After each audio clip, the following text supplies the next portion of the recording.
Hello everyone, स्वागत है आप सभी विद्यार्थियों का आपके अपने इस यूट्यूब चैनल पे। तो दोस्तों, आज की ये वीडियो बहुत ही ज़्यादा खास होने वाली है उन सभी स्टूडेंट्स के लिए जो इस बार यानी बिहार पुलिस कांस्टेबल परीक्षा 2021 का एग्ज़ाम देने वाले हैं।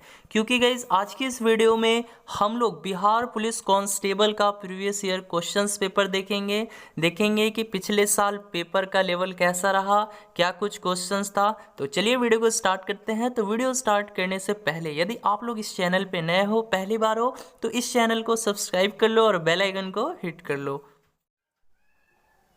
तो दोस्तों, पिछली क्लास में हम लोगों ने 1 से लेकर 20 तक के क्वेश्चंस कवर कर लिए थे। आज की इस क्लास में हम लोग 21 से क्वेश्चंस देखेंगे। यदि आप लोगों ने 1 से लेकर 20 तक क्वेश्चंस वाली वीडियो नहीं देखी है तो आप लोग प्लेलिस्ट में जाकर देख सकते हैं। चलिए, तो एक बार मैं फिर से 20 नंबर क्वेश्चंस रिपीट कर देना चाहता हूं। क्वेश्चन है, रिजर्व बैंक का मुख्यालय कहाँ है ना। रिजर्व बैंक का मुख्यालय कहाँ है? मुंबई, दिल्ली, पटना, इनमें से कोई नहीं। तो रिजर्व बैंक का मुख्यालय कहाँ है? मुंबई है। अब देखिए, कभी कभी पूछ लेता है रिजर्व बैंक की स्थापना कब हुई, है ना। तो आपको ये चीज भी याद रखना है, इसकी स्थापना कब हुई थी? तो 1935 में। ठीक है, कब हुई थी? तो 1935 में हुई थी। अब पूछ लेता है कि इसका राष्ट्रीयकरण कब हुआ, यानी रिजर्व बैंक ऑफ इंडिया का राष्ट्रीयकरण कब हुआ। तो ये चीज भी आपको याद रखना है, कब हुआ था? तो 1949 में हुआ था। ठीक है, 1949 में हुआ था। चलिए, अब बढ़ते हैं नेक्स्ट क्वेश्चंस की तरफ।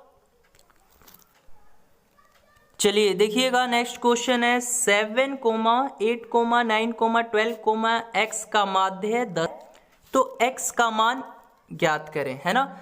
तो देखिए, अब माध्य वाला क्वेश्चन अगर आपको ऐसा दिया हुआ हो तो आपको क्या करना है, जितनी भी संख्या दी गई है ना, सबको ऐड कर लेना है। तो ऐड कीजिए तो कितना हो जाएगा, यानी मान लीजिए 7 + 8 + 9 + 12 + x, सबको ऐड कर लो। ठीक है, और फिर क्या करना है, कितनी संख्या दी गई है? तो 1, 2, 3, 4, 5, 5 संख्या दी है तो बट्टा में 5 कर देना है। और इसका माध्य कितना दिया हुआ है आपको? तो 10 दिया हुआ है ना, यानी बराबर में माध्य कितना दिया हुआ है? 10 दिया हुआ है। अब यहाँ से आप लोग सॉल्व कर लो, x का वैल्यू आ जाएगा और हमारा वही आंसर हो जाएगा। तो देखिए, 7 में 8 को जोड़िएगा तो कितना होगा? 15, 15 ना 24, 24 और 12 कितना होता है? 36।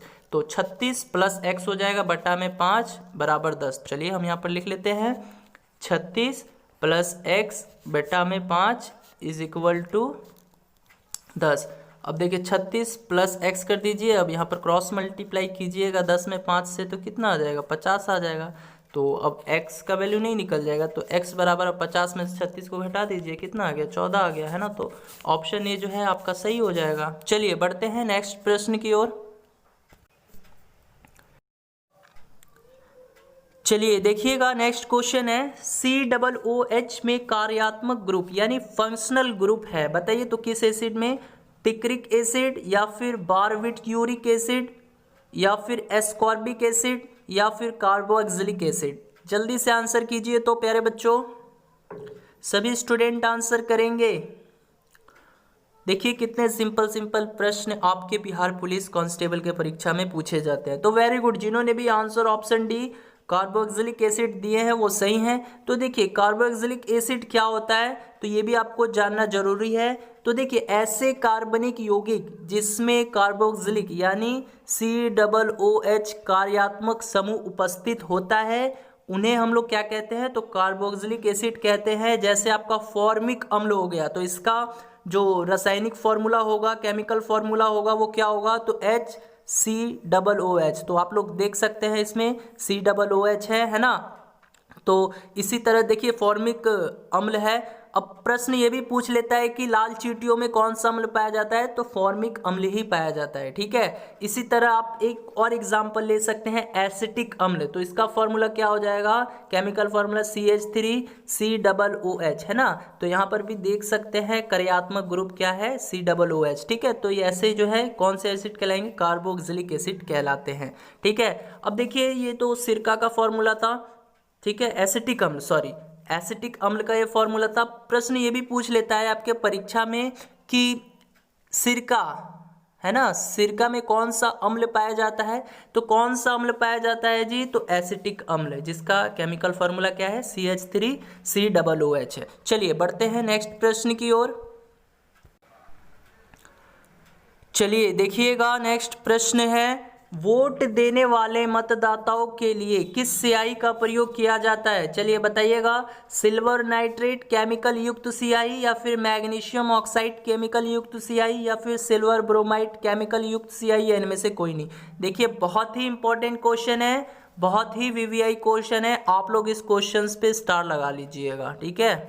चलिए और बताइए तो इसका आंसर क्या होगा, वोट देने वाले मतदाताओं के लिए किस स्याही का प्रयोग किया जाता है वहाँ, वेरी गुड, यानी आप लोग जब वोट देने जाते हो तो आपके फिंगर पे वोट देने के बाद एक स्याही का यूज किया जाता है, वो कौन सा होता है, तो वो सिल्वर नाइट्रेट केमिकल होता है ना। तो ऑप्शन ए जो है, जिन्होंने भी दिया है आंसर वो सही है। तो वोट देने वाले मतदाताओं के लिए किस स्याही का प्रयोग किया जाता है, तो सिल्वर नाइट्रेट केमिकल युक्त स्याही का प्रयोग किया जाता है। चलिए बढ़ते हैं नेक्स्ट क्वेश्चंस की तरफ। चलिए बताइएगा, नेक्स्ट क्वेश्चन है, शक्ति का SI मात्रक क्या होता है, बताना है आपको। शक्ति का SI मात्रक क्या होता है, ऑप्शंस दिया हुआ है, जूल, वाट, न्यूटन, इनमें से कोई नहीं। जल्दी से आंसर कीजिए, तो सभी स्टूडेंट आंसर करेंगे जी। शक्ति का SI यूनिट क्या होता है, वेरी गुड, क्या होता है, तो वाट होता है ना। तो शक्ति का SI यूनिट वाट होता है। अच्छा, जूल किसका SI यूनिट है, तो ये कार्य और ऊर्जा, यानी वर्क एंड एनर्जी है ना, कार्य और ऊर्जा, ठीक है। तो कार्य और ऊर्जा का SI यूनिट क्या होता है, तो जूल होता है, ठीक है। चलिए, न्यूटन किसका SI यूनिट है, तो ये बल का है, ठीक है। चलिए बढ़ते हैं नेक्स्ट प्रश्न की ओर। देखिए फिर से वही क्वेश्चन आ गया, माध्य वाला, है ना। तो आप लोग ऐसे क्वेश्चंस को अच्छे से देख जाइएगा, ठीक है। तो ये क्वेश्चन मैं अभी बताया था आप लोग को कुछ देर पहले, तो ये क्वेश्चंस आप लोग को फिर से होमवर्क में दे देता हूँ मैं, ठीक है। देखिए ये 2 बार क्वेश्चंस पूछ लिया गया है ना। तो इस क्वेश्चंस को आप लोग होमवर्क में ट्राई कीजिएगा, बन जाएगा, कोई दिक्कत नहीं होगा। चलिए देखिएगा, नेक्स्ट क्वेश्चन है, एक व्यक्ति 10,000 रुपये 5% साधारण ब्याज की दर से ब्याज पर किसी व्यक्ति को देता है, तो उस व्यक्ति को 3 साल के बाद कितना धन चुकाना पड़ेगा, है ना। यानी 3 साल के बाद उस व्यक्ति को कितना अमाउंट पे करना होगा, आपको यही बताना है। बेहद सिंपल क्वेश्चन है, साधारण ब्याज से क्वेश्चंस लिया गया है। तो देखिए सबसे पहले जितना डेटा गिवन है आपको लिख लेना है। प्रिंसिपल यानी मूलधन कितना दे रखा है, 10,000 रुपये दे रखा है। रेट कितना दे रखा है भाई, तो 5% दे रखा है। समय यानी समय कितना दे रखा है आपको, तो 3 ईयर्स दे रखा है, ठीक है। अब आप लोग को एक फॉर्मूला याद होगा, आप लोगों ने पढ़ा होगा 10th क्लास में कि SI बराबर यानी साधारण ब्याज बराबर क्या होता है, तो P गुने R गुने T बट्टा में 100 होता है ना। चलिए तो यहाँ से आप लोग SI निकाल सकते हो, यानी साधारण ब्याज निकाल सकते हो, तो ऑफकोर्स निकाल सकते हो। P कितना दे रखा है, तो 10,000 रुपये दे रखा है ना। इसी तरह R कितना है आपका, 5% है। समय कितना है, 3 है, तो गुना 3 कर देना, यानी 10,000 गुने 5 गुने 3 बटा में 100। 2 जीरो से 2 जीरो काट दो, तो यहाँ से कितना आ गया, 5 3 15 और 100 में गुना करोगे तो 1500।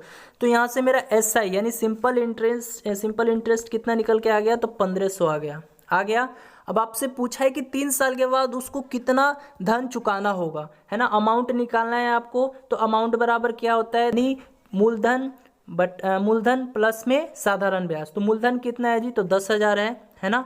तो मूलधन 10,000 है, और अभी हम लोगों ने SI कितना निकाला है, तो 1500 निकाला है ना। तो 10,000 में 1500 को ऐड कर दो, तो कितना आ गया, 11,500 रुपये आ गया, है ना। तो 11,500 रुपये उस व्यक्ति को 3 साल बाद चुकाना होगा। चलिए बढ़ते हैं नेक्स्ट क्वेश्चन की तरफ। चलिए देखिएगा, नेक्स्ट क्वेश्चन है, मानव के हृदय में कितने वैषम पाए जाते हैं, है ना। यानी पूछा ये गया है कि मानव के हृदय में कितने कक्ष होते हैं। वैषम को कक्ष भी बोल सकते हो, इंग्लिश में चैम्बर बोलते हैं, है ना। तो चलिए बताइएगा, मानव के हृदय में कितने चैम्बर होते हैं, कितने चैम्बर पाए जाते हैं। ऑप्शंस दिया हुआ है, 4 वैषम, 3 वैषम, 2 वैषम या 5 वैषम। जल्दी से सभी विद्यार्थी आंसर करेंगे जी, जल्दी से आंसर कीजिए, वेरी गुड। यानी कितने वैषम पाए जाते हैं जी? तो 4 वैषम, है ना। यानी मानव के हृदय में कितने कोष्ठ या फिर कक्ष भी बोल सकते हो, या फिर इंग्लिश में चैम्बर भी बोल सकते हो। तो मानव के हृदय में कितने वैषम पाए जाते हैं? 4 वैषम पाए जाते हैं। कौन कौन से होते हैं? तो आइए देख लेते हैं। तो देखिए, एक होता है बायां निलय, है ना, बायां निलय, जिसको हम लोग, देखिए पहले मैं हिंदी बता देता हूँ। बायां निलय होता है, फिर एक दायां निलय होता है, ठीक है, और फिर होता है बाया आलिंद, और फिर होता है दाया आलिंद, है ना, ठीक है। तो अब देखिए यहाँ पर जो है मानव के हृदय में कितने कोष्ठ यानी कितने वैषम पाए जाते हैं? 4। कौन कौन से? बाया निलय, जिसको निलय यानी बाया निलय इंग्लिश में क्या बोलेंगे? तो लेफ्ट वेंट्रिकल बोलेंगे, इसको राइट वेंट्रिकल बोलेंगे, है ना। इसी तरह बाया आलिंद को क्या बोलेंगे? तो लेफ्ट एट्रियम बोलेंगे, और दाया आलिंद को राइट एट्रियम बोलेंगे, ठीक है। तो समझ में आ गया, ये चीज आपको याद रखना है। चलिए बढ़ते हैं नेक्स्ट प्रश्न की ओर। चलिए देखिएगा, नेक्स्ट क्वेश्चन है, सलाइवा किसके पाचन में सहायक होता है ना। सलीवा किसके पाचन में सहायक होता है, आपको बताना है। ऑप्शंस दिया हुआ है, मीठा, ग्लूकोज या शर्करा। दूसरा ऑप्शन है श्वसन, तीसरा ऑप्शन है अंतर्ग्रहण, चौथा ऑप्शन है इनमें से कोई नहीं। जल्दी से बताइए, सलाइवा किसके पाचन में सहायक होता है? ऑप्शन से दिया हुआ है मीठा, ग्लूकोज, शर्करा या श्वसन, अंतर्ग्रहण या इनमें से कोई नहीं। Very good. यानी जिन्होंने भी आंसर ऑप्शन ए दिया है वो सही है ना। तो सलाइवा किसके पाचन में हेल्पफुल साबित होता है? तो मीठा, ग्लूकोज या शर्करा, ठीक है। अब एक क्वेश्चन ये भी पूछ लेता है, देखिए सलाइवा जिसको हम लोग क्या बोलते हैं हिंदी में? लाड़ बोलते हैं, ठीक है। तो एक प्रश्न ये भी पूछ लिया जाता है कि लाड़ में पाया जाने वाला एंजाइम कौन सा होता है, ठीक है। तो जल्दी से बताइए, तो लाड़ यानी सलाइवा में पाए जाने वाला एंजाइम कौन सा होता है? लाड़ में पाए जाने वाला एंजाइम कौन सा होता है? जल्दी से बताना है। लाड़ में पाए जाने वाला एंजाइम कौन सा होता है जी? Very good. कौन सा होता है? तो टाइलिन या फिर एमेलिज, है ना। टाइलिन यानी ऑप्शंस में आपको टाइलिन मिल जाएगा या फिर एमेलिज मिल जाएगा, ठीक है। तो ये ऐसे प्रश्न है, ये पूछ लिए जाते हैं, तो आपको याद रखना है सलाइवा में कौन सा एंजाइम पाया जाता है? तो टाइलिन या फिर एमिलेज, ठीक है। चलिए बढ़ते हैं नेक्स्ट प्रश्न की ओर। चलिए देखिएगा, नेक्स्ट क्वेश्चन है, बसो मेरे नैनन में नंदलाल काव्य पंक्ति किसके द्वारा रचित है ना। ऑप्शंस दिया हुआ है नंददास, महावीर प्रसाद त्रिवेदी, महादेवी वर्मा या मीराबाई। जल्दी से आंसर कीजिएगा सभी स्टूडेंट। बसो मेरे नैनन में नंदलाल काव्य पंक्ति जो है ये किसके द्वारा रचित की गई है?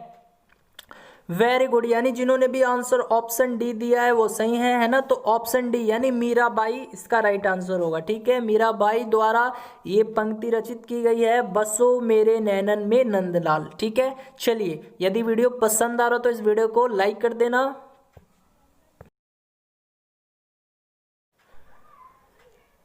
चलिए देखिएगा, नेक्स्ट क्वेश्चन है, घनानंद किस काव्य धारा के कवि हैं, है ना। ये किस काव्य धारा के कवि हैं? ऑप्शंस में दिया हुआ है रीतिबद्ध, रीतिमुक्त, रीति सिद्ध या रीतिबद्ध, रीतिमुक्त और रीति सिद्ध। जल्दी से आंसर कीजिएगा सभी स्टूडेंट। Very good. यानी जिन भी विद्यार्थियों ने आंसर ऑप्शन बी रीति वो सही है ना। तो रीतिमुक्त काव्य धारा में घनानंद है, उनका सर्वोच्च स्थान है ना। और इनके द्वारा प्रमुख रचनाएं हैं जैसे ब्रज विलास हो गया, है ना। आप लोग याद कर सकते हो, ये चीज़ जो है आपको 10th में पढ़ने को मिला होगा। यानी इनके द्वारा प्रमुख रचनाएं हैं जिसमें ब्रज विलास हो गया आपका, है ना, और एक हो गया आपका सुजानहित, है ना, सुजानहित। तो ये सब जो है आप लोग याद कर सकते हो, इम्पॉर्टेंट है, आपके परीक्षा में पूछे जा सकते हैं। चलिए बढ़ते हैं नेक्स्ट प्रश्न की ओर। चलिए देखिएगा, नेक्स्ट क्वेश्चन है, कोई कार 80 किलोमीटर प्रति घंटा की चाल से चल रही है, तो 480 किलोमीटर की दूरी तय करने में कितना समय लगेगा। देखिए कितना इजी क्वेश्चन है, बहुत इजी क्वेश्चन है, समय दूरी चाल से पूछा गया क्वेश्चन है। तो आपको निकालना क्या है, कितना समय लगेगा। तो समय बराबर क्या होता है, आप लोग 8 क्लास से ही पढ़ते आ रहे हो, समय बराबर दूरी बटा चाल होता है ना, होता है ना। तो अब बताइए दूरी कितना दे रखा है आपको, तो 480 किलोमीटर की दूरी दे रखी है ना, तो 480 किलोमीटर दूरी हो गई। और इसकी स्पीड क्या है, यानी चाल क्या है, तो 80 किलोमीटर प्रति घंटा है। तो बट्टा में 80 कर देना, 1 0 से 1 0 काट दो, और फिर 48 को 8 के टेबल से काट दो, तो कितना 8 6 48, यानी 6 बार है ना, 6 बार में चला जाएगा। तो समय कितना आ गया आपका, 6 घंटा है ना। तो ऑप्शन नंबर क्या दे रखा है आपको, सी है ना। तो सी जो है आपका राइट आंसर हो जाएगा। चलिए बढ़ते हैं नेक्स्ट प्रश्न की ओर। चलिए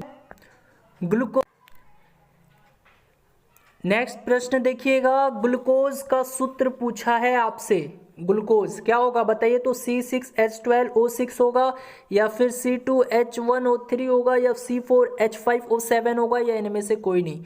बताइए तो जल्दी से बताइए, सभी स्टूडेंट बताएंगे।